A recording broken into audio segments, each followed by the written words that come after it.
Welcome to the Weekday Report for Wednesday, July 17th. I'm Liz Snyder. Here's a brief look at the news.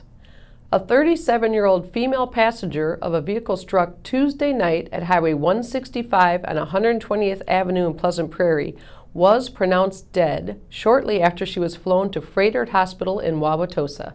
A 4-year-old girl also was taken to Freighter by helicopter after she was thrown from the struck vehicle, and 2 other occupants were injured.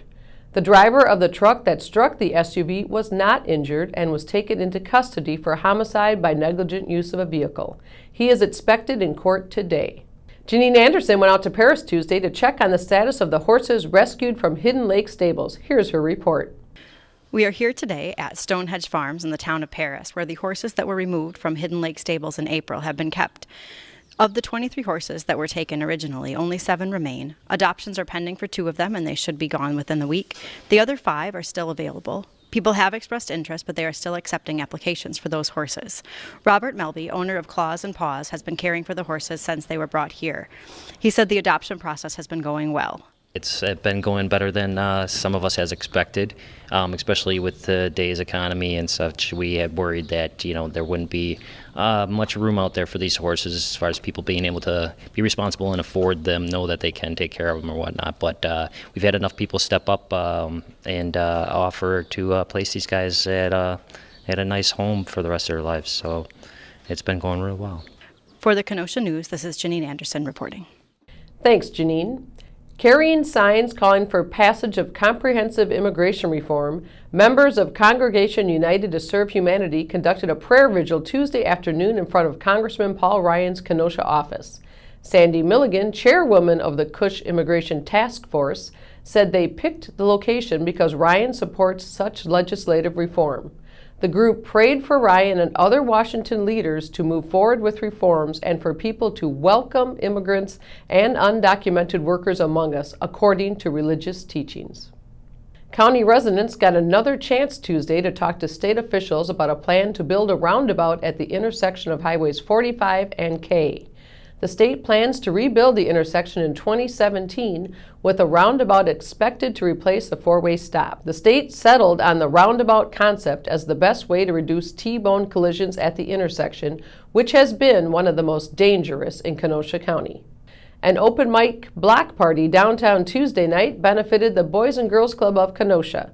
The party, which included live music and games, closed down the 5600 block of 6th Avenue for much of the evening. It was a celebration of Sassy Bee's 3rd year in business.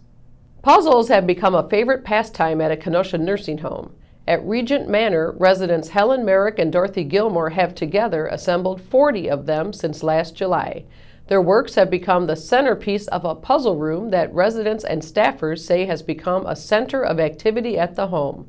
Though Merrick and Gilmore are 86 and 84 respectively, they seem to have no problem staying up late into the night to put the puzzle pieces together.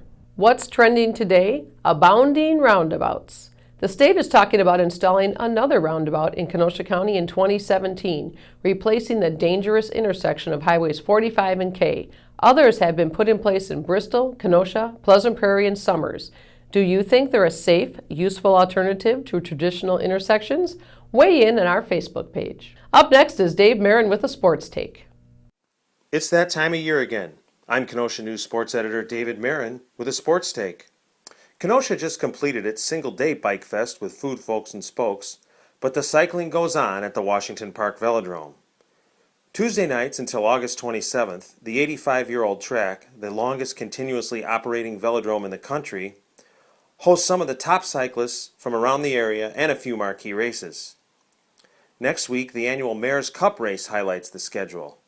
On July 30th, the track hosts the Schulte race, featuring some of the area's top juniors. And on August 13th, it's the grueling Bob Farr Classic. Get out there and watch, because it's free.